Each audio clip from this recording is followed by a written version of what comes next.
Le doy la bienvenida. Hoy es 9 de septiembre, lunes de la 23ª semana del tiempo ordinario. Suplicamos la intercesión en la memoria obligatoria de San Pedro Claver, presbítero. Hoy 9 de septiembre celebramos el Día de los Derechos Humanos en Colombia.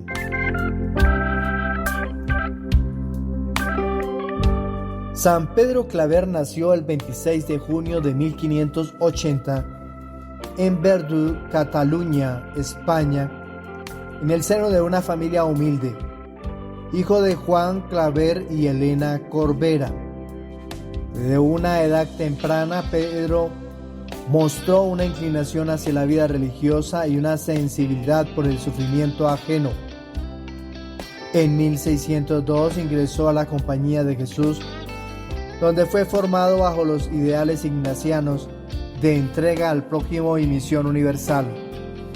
Su compromiso con la fe se expresó en un deseo de servir a los más desvalidos. En 1610, San Pedro Claver fue enviado a Cartagena de Indias, en la actual Colombia, que en ese entonces era uno de los centros más importantes del comercio de esclavos africanos. Al llegar se sintió profundamente conmovido por las condiciones inhumanas en que los esclavos llegaban a América, sufriendo hambre, enfermedades y un trato brutal. Pedro Claver decidió hacer de su vida un apostolado dedicado a los esclavos africanos, declarándose a sí mismo esclavo de los esclavos. No solo los asistía espiritualmente, sino que también cuidaba de ellos físicamente. Los recibía en el puerto, les proporcionaba alimento, medicinas y consuelo, y les enseñaba la fe cristiana en su propio idioma. Aprendió frases clave de diversas lenguas africanas. Bautizó a más de 3.000 esclavos durante sus 40 años de ministerio. Claver no solo fue un misionero espiritual, sino un defensor de los derechos humanos en una época donde los esclavos eran tratados como mercancías. Condenó enérgicamente la brutalidad del comercio de esclavos y luchó para que fueran tratados con dignidad. Su misión era radical para la época, porque iba en contravía de las normas sociales y económicas de la colonia. San Pedro Claver es patrono de las misiones de África, de los esclavos y de la diócesis de Cartagena. Su compromiso radical con la justicia y la dignidad de otros seres humanos ha dejado una huella profunda en la historia de la Iglesia y en los movimientos que luchan por los derechos humanos. Uno de los milagros atribuidos a San Pedro Claver ocurrido cuando un esclavo llamado Francisco, gravemente enfermo, fue curado milagrosamente después de que el santo le impuso las manos y rezó por él. Este milagro fue uno de los hechos que se consideraron en un proceso de canonización. San Pedro Claver murió el 8 de septiembre de 1654 en Cartagena de Indias, Colombia, tras una larga enfermedad que lo debilitó física y mentalmente durante sus últimos años. Durante sus últimos años padeció de diversas dolencias, incluida una parálisis que lo postró en cama. A pesar de su estado, continuó sirviendo a los esclavos africanos y los más necesitados, aunque con limitaciones. Su muerte fue triste y solitaria. Los últimos 4 años de su vida fueron especialmente difíciles, ya que fue relegado al olvido, maltratado y descuidado por algunos de los que trabajaban en el convento donde residía. Sufrió en silencio, soportando con paciencia las adversidades que se le presentaban, tanto físicas como espirituales. A pesar de su muerte, en condiciones de aparente abandono, su legado de amor y servicio a los más vulnerables dejó una huella imborrable en la sociedad. Fue enterrado en la iglesia de San Pedro Claver en Cartagena, donde sus restos descansan hasta hoy. Posteriormente, su vida y su obra fueron reconocidas y su figura se convirtió en un símbolo de defensa de los derechos humanos y de compasión cristiana. Después de su muerte en 1654, la vida de San Pedro Claver comenzó a ser reconocida como un ejemplo de santidad. Fue canonizado en 1888 por el Papa León XIII, quien destacó su entrega sin reservas a los pobres y marginados y su extraordinario testimonio de caridad.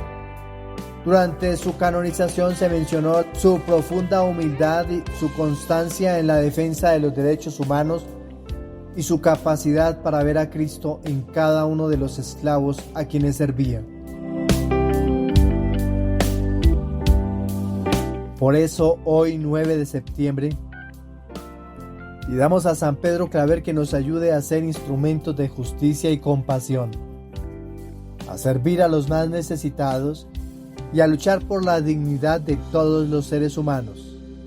Que como Él veamos en cada persona el rostro de Cristo, especialmente en aquellos que sufren injusticia, pobreza o exclusión. Que podamos como Él ser esclavos de los esclavos en el servicio al prójimo. San Pedro Claver, ruega por nosotros. El Día Internacional de los Derechos Humanos se celebra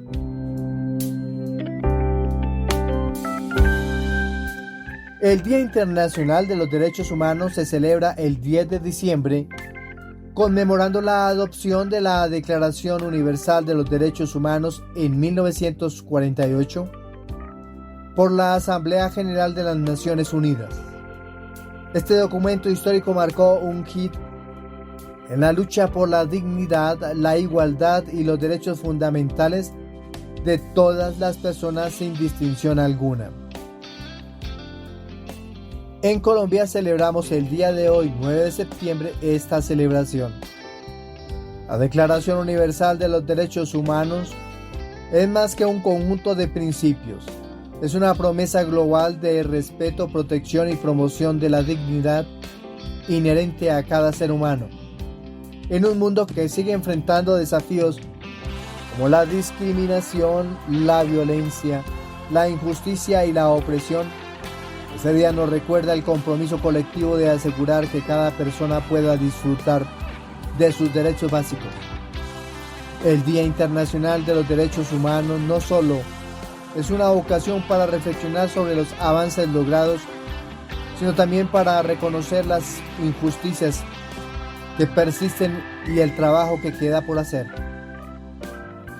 Nos invita a considerar cómo cada uno de nosotros puede contribuir a un mundo más justo, donde los derechos humanos sean respetados y promovidos activamente. La conmemoración de este día debe ir más allá de las palabras.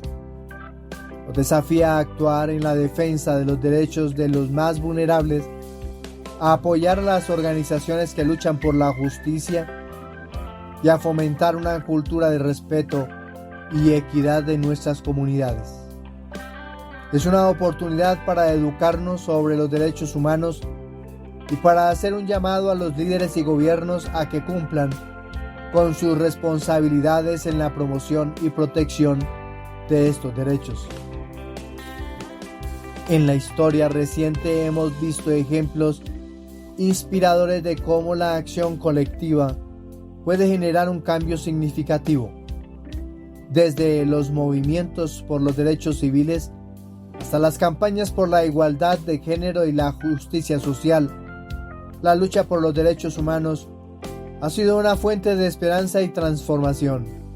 Cada avance nos recuerda que, aunque la tarea sea ardua, el compromiso con la dignidad humana tiene el poder de contribuir a un futuro más equitativo y solidario. El Día Internacional de los Derechos Humanos Es un recordatorio a la aspiración universal de un mundo donde todos puedan vivir con dignidad y respeto.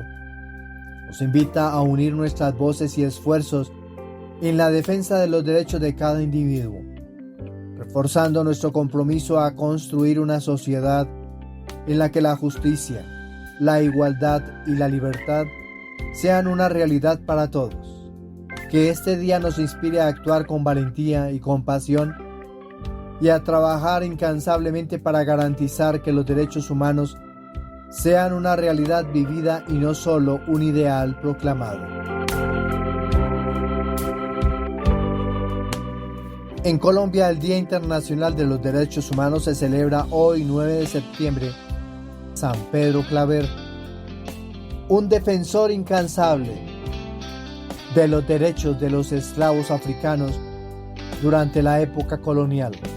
Este día es conocido como el Día Nacional de los Derechos Humanos en Colombia y está dedicado a honrar el legado de San Pedro Claver, quien dedicó su vida a la defensa de los derechos de las personas más vulnerables y especialmente los esclavos. Colombia celebra esta fecha no solo como homenaje a Claver, sino también como un recordatorio de la importancia de la defensa y promoción de los derechos humanos en el país. Un desafío constante en su contexto histórico de conflicto armado, violencia y desigualdad. La figura de San Pedro Claver encarna los valores de justicia, dignidad e igualdad que siguen siendo relevantes en la lucha por los derechos humanos en Colombia y en el mundo. Así, el 9 de septiembre en Colombia marca un día especial de reflexión sobre los derechos humanos arraigado en la historia del país y con un enfoque de la protección de los más vulnerables, tal como lo hizo San Pedro Claver en su vida.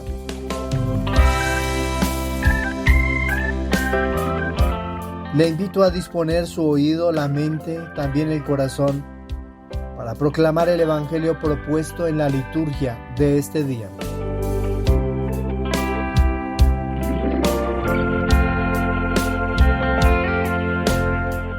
Te proclamo la buena noticia de nuestro Señor Jesucristo según San Lucas, capítulo 6, versículos del 6 hasta el 11.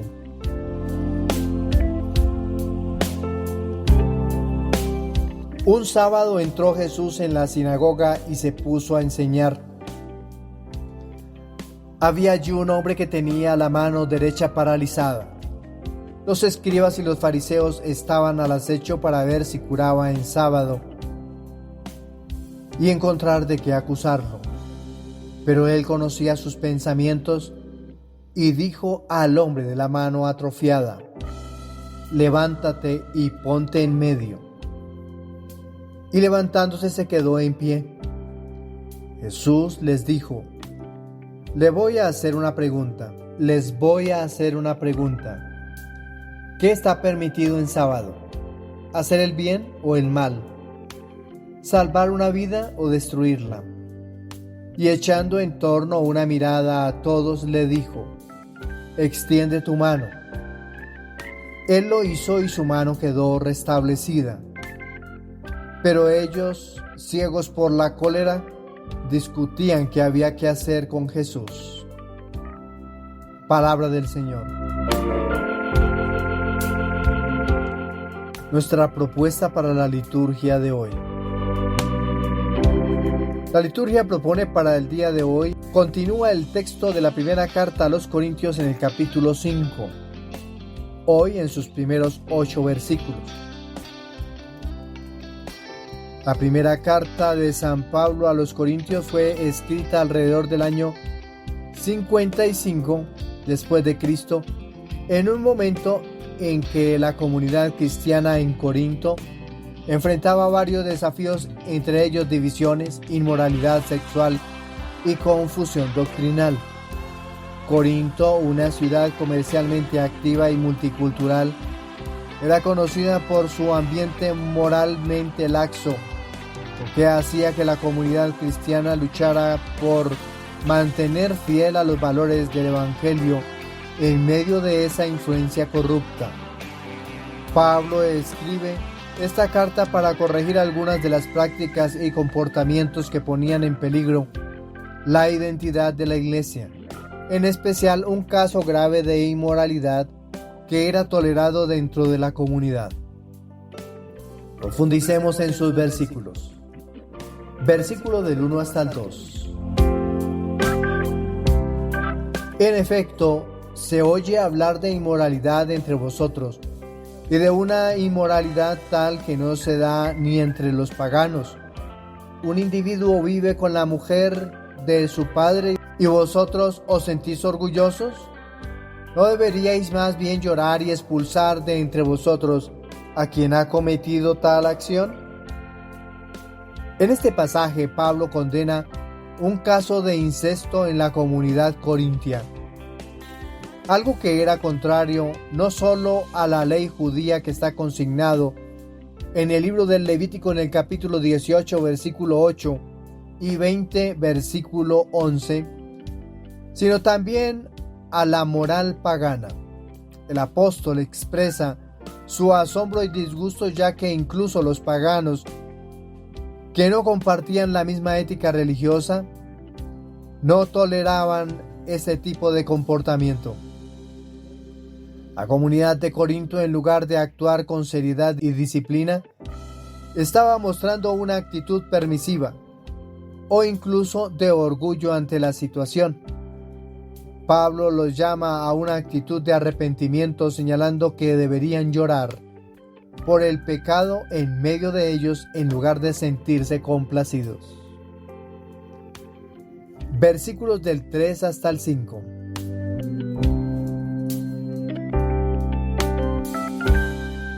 Pues yo, ausente en cuerpo pero presente en espíritu, ya he juzgado como si estuviera presente al que ha hecho esto, que en una reunión en el nombre de nuestro Señor Jesús, estando reunidos vosotros y mi espíritu con el poder de nuestro Señor Jesús, sea entregado tal hombre a Satanás para destrucción de la carne, a fin de que su espíritu sea salvo en el día del Señor.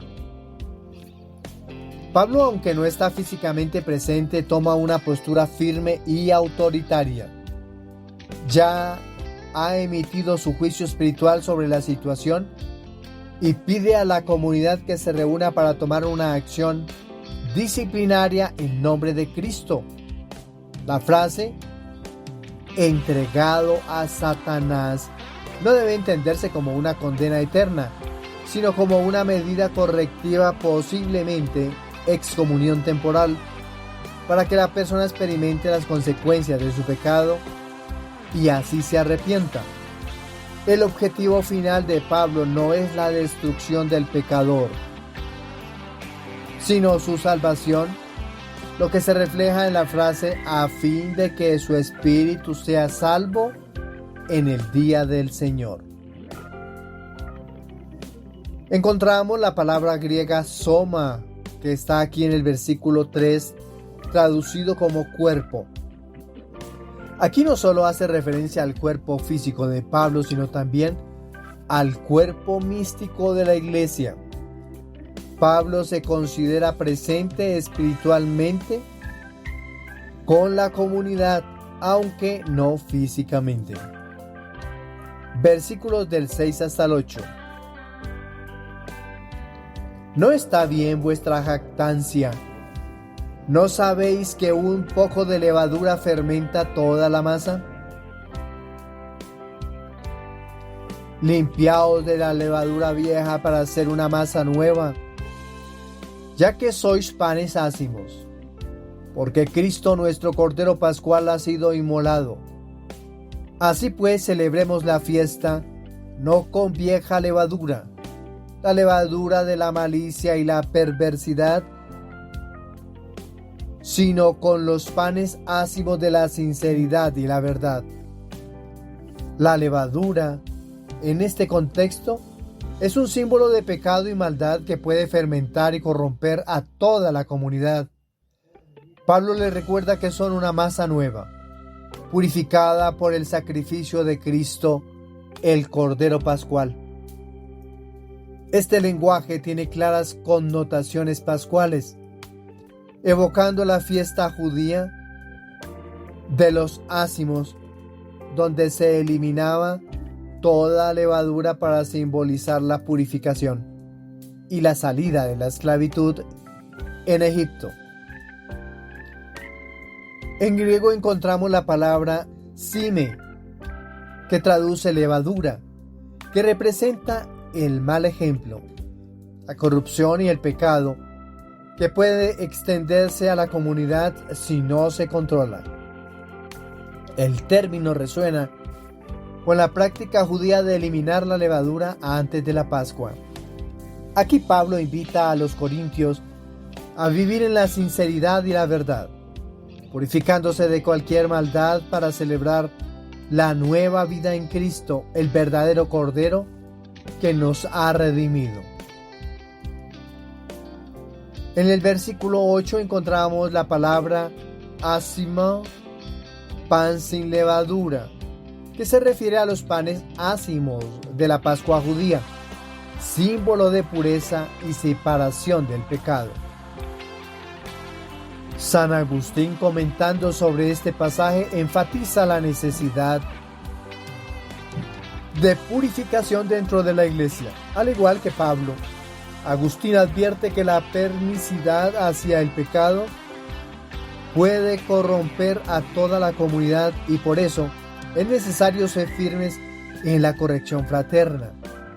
La imagen de la levadura y el pan sin levadura es central en sus comentarios, recordando que los fieles que deben vivir una vida nueva en Cristo, eliminando de sí toda impureza y maldad. Por su parte, Jeremías en sus textos proféticos es contundente al denunciar el pecado y la injusticia, especialmente cuando estos se encuentran entre el pueblo de Dios. Aunque Jeremías no habla específicamente de incesto, su llamado constante a la conversión y a la pureza de corazón resuena con las advertencias de Pablo a los corintios.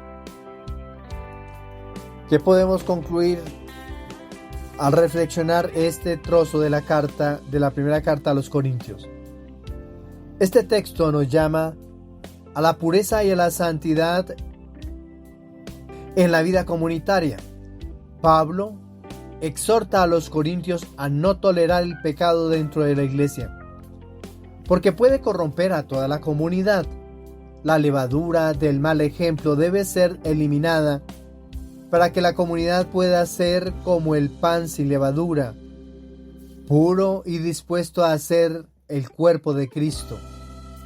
Este pasaje también nos invita a la corrección fraterna con el fin último de la salvación de aquellos que han caído en el pecado. Hoy la exhortación de Pablo sigue siendo relevante. La sinceridad y la verdad son esenciales para la vida cristiana y debemos luchar por vivir en la pureza sabiendo que Cristo, nuestro Cordero Pascual, ha sido inmolado por nuestra redención. Ante esta propuesta que nos hace el Espíritu de Dios, le vamos a responder por medio del Salmo 5. Y vamos a suplicarle a nuestro Dios en oración: Señor, guíame con tu justicia.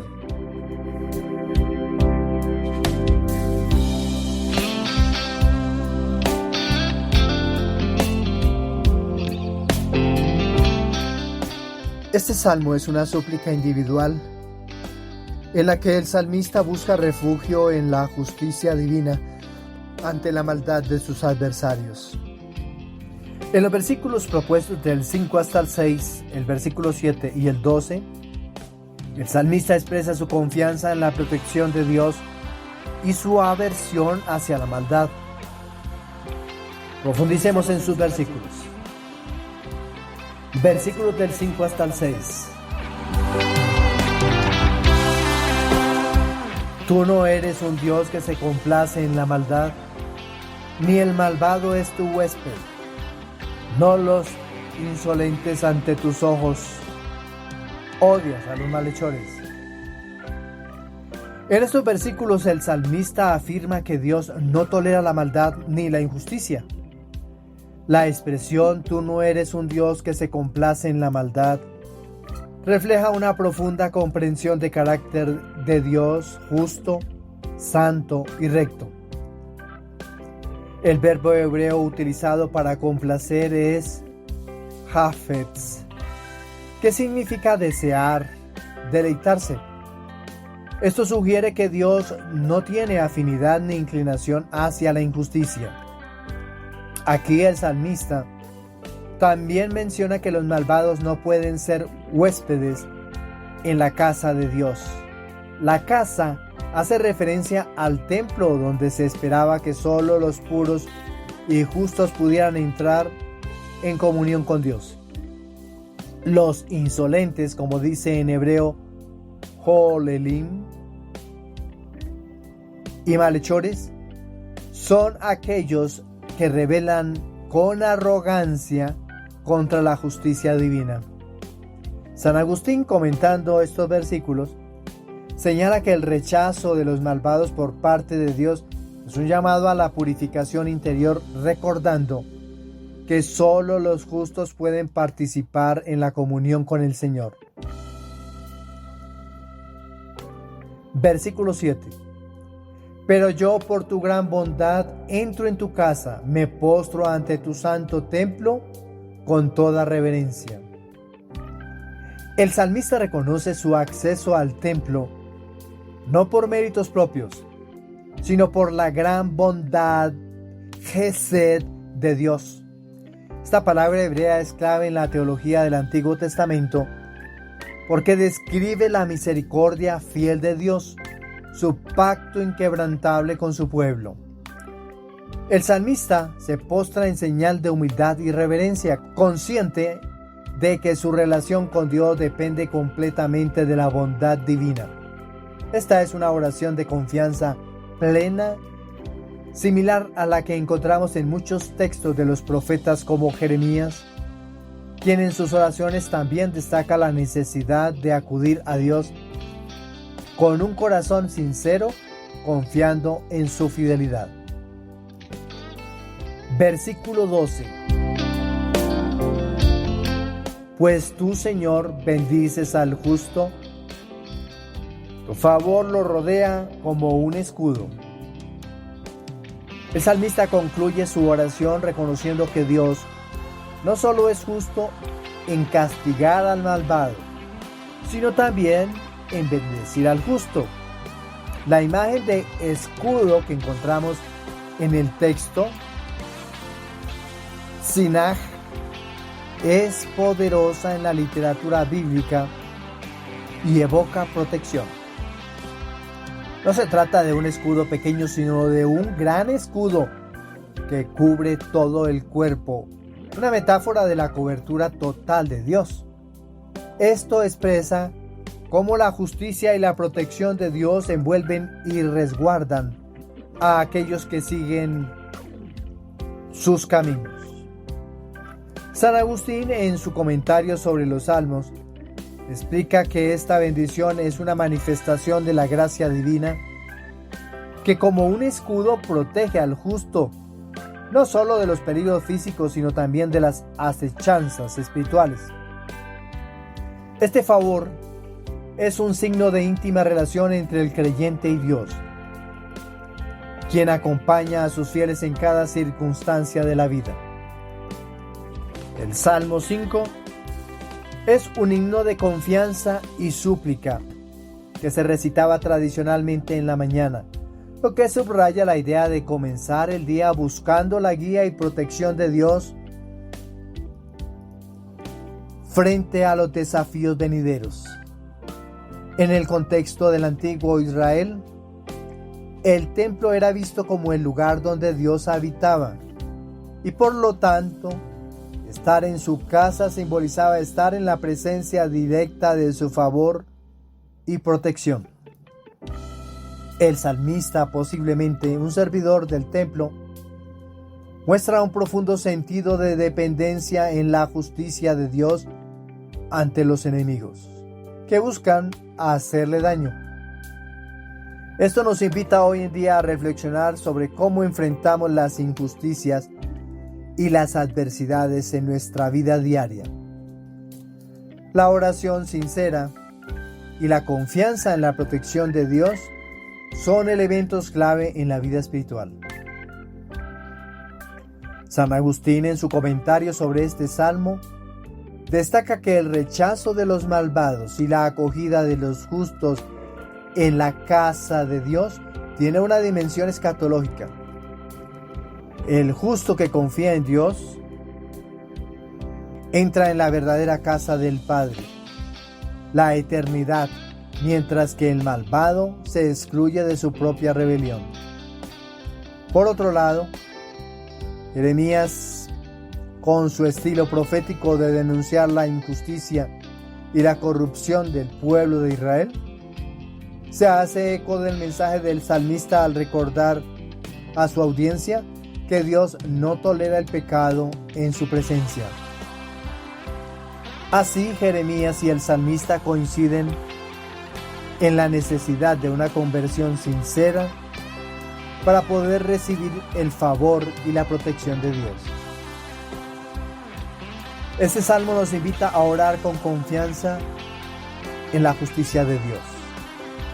Al igual que el salmista, debemos buscar su guía en medio de las dificultades y confiar en su bondad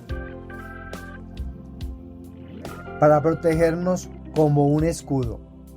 La imagen del escudo que nos rodea completamente nos recuerda que en medio de los peligros, tanto físicos como espirituales, Dios está con nosotros, protegiendo y bendiciendo a quienes caminan en su justicia.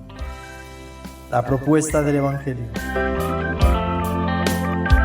El Evangelio propuesto en la liturgia de este día es de San Lucas en el capítulo 6, versículos del 6 hasta el 11. El pasaje se sitúa en Cafarnaún, donde Jesús entra a una sinagoga. En este escenario, las sinagogas eran centros no solo de oración, sino también de enseñanza y debate. Los escribas y fariseos, siempre vigilantes, buscan cualquier motivo para acusar a Jesús de violar la ley del sábado, uno de los preceptos fundamentales del judaísmo. La ley del Shabbat tenía como propósito el descanso, imitando el reposo de Dios al final de la creación, que está contenido en el libro del Génesis en el capítulo 2, versículos del 2 hasta el 3. Sin embargo, en tiempos de Jesús, las interpretaciones de dicha ley habían llegado a una serie de restricciones severas que en muchos casos olvidaban el propósito original de compasión y misericordia. Imagina un río que fluye sin cesar, siempre brindando vida a las plantas, animales y comunidades que lo rodean. Sin embargo, si alguien construye un dique y detiene su curso, las aguas se estancan, y lo que una vez fue fuente de vida se convierte en un foco de muerte y podredumbre. Así ocurre con el corazón humano cuando se apega rígidamente a normas que impiden el fluir del amor y la misericordia. Este pasaje nos enseña que la ley es como el cauce del río, debe guiar, no detener el flujo de la compasión. Cuando el río fluye libremente, cumple su propósito de vida. De la misma manera, la verdadera observancia del sábado y de cualquier ley de Dios se cumple en el acto de hacer el bien y salvar vidas.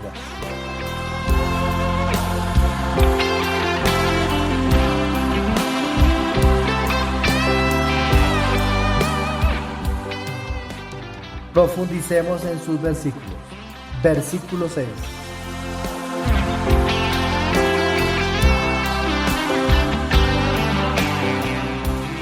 Otro sábado, entró Jesús en la sinagoga y se puso a enseñar. Había allí un hombre que tenía la mano derecha paralizada. Aquí se presenta la escena clave. Jesús como maestro entra a la sinagoga un día de reposo. La mano paralizada del hombre representa una limitación que no margina del servicio a la comunidad. En la Biblia, la mano derecha suele simbolizar el poder, la acción y la autoridad, incluso el servicio a los hermanos, el apoyar a su hermano, el tomar a su hermano de la mano. Por tanto, este hombre no solo estaba físicamente impedido, sino también espiritualmente apartado. Versículo 7. Los escribas y fariseos observaban para ver si curaba en sábado, a fin de encontrar de qué acusarlo. Los líderes religiosos estaban más interesados en atrapar a Jesús en un tecnicismo legal que en la necesidad del hombre. Aquí surge un conflicto. La ley frente a la misericordia. Su intención de observar muestra cómo se habían alejado del verdadero sentido de la ley, centrándose en una vigilancia opresiva. Sábado. El sábado representa el descanso. Jesús redefine su propósito en términos de misericordia y servicio. Versículo 8. Pero él, conociendo sus pensamientos, dijo al hombre que tenía la mano paralizada: levántate y ponte en medio. Jesús, consciente de las intenciones de los escribas, decide enfrentar la situación. Su orden, levántate y ponte en medio, simboliza un acto de restauración y visibilidad. Este hombre que antes estaba apartado y marginado, ahora es el centro de atención para ser sanado y restaurado a su capacidad plena de servicio. Geir, mano. La mano simboliza el poder y la acción, el apoyo, la ayuda. Jesús restituye al hombre su capacidad de servicio. Versículo 9. Luego les dijo: yo les pregunto, ¿qué está permitido hacer el sábado, el bien o el mal? ¿Salvar una vida o destruirla? Con esta pregunta, Jesús confronta a sus adversarios, desafiando su interpretación rígida de la ley. Para Jesús, el propósito de la ley es servir al bien y salvar vidas. Su enseñanza revela que la ley de Dios no es para oprimir, sino para liberar y sanar. Encontramos en el versículo la palabra en griego agaton, bien. Lo que está en juego aquí no es la mera observancia de la ley, sino hacer el bien y salvar vidas. Versículos del 10 al 11. Y mirándolos a todos, dijo al hombre: extiende tu mano. Él lo hizo y su mano quedó restablecida. Pero ellos se enfurecieron y discutían qué podrían hacer contra Jesús. El gesto de Jesús de restaurar la mano del hombre frente a sus adversarios revela su autoridad sobre la ley y su profundo amor por la humanidad. Los escribas y fariseos, incapaces de reconocer la obra divina, reaccionan con furia. La sanación del hombre contrasta con el endurecimiento del corazón de los líderes religiosos. San Agustín, en sus comentarios, señala que el verdadero descanso del sábado no es la mera inactividad, sino la paz interior y la caridad activa. Para él, Jesús muestra que el descanso sabático se cumple en la obra de la misericordia. El descanso verdadero es hacer el bien. Jerónimo comenta que el milagro en el sábado es una prueba de que el propósito de la ley es el amor y no las restricciones. Jerónimo también destaca cómo los corazones endurecidos de los fariseos reflejan una ceguera espiritual mayor que la parálisis física del hombre. ¿Qué podemos concluir en el Evangelio de este lunes?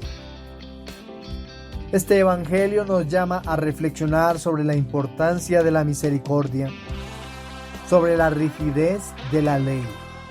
Jesús nos enseña que el servicio al necesitado no conoce restricciones de tiempo o día y que la verdadera obediencia a Dios se manifiesta en el amor y el bien que hacemos a los demás.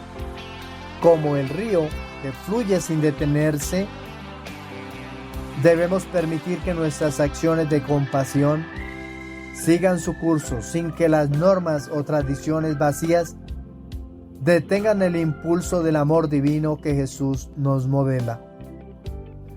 Para todos un feliz día, feliz comienzo de semana laboral. Que el Señor nos colme de su alegría como también de su bendición. Felicidades.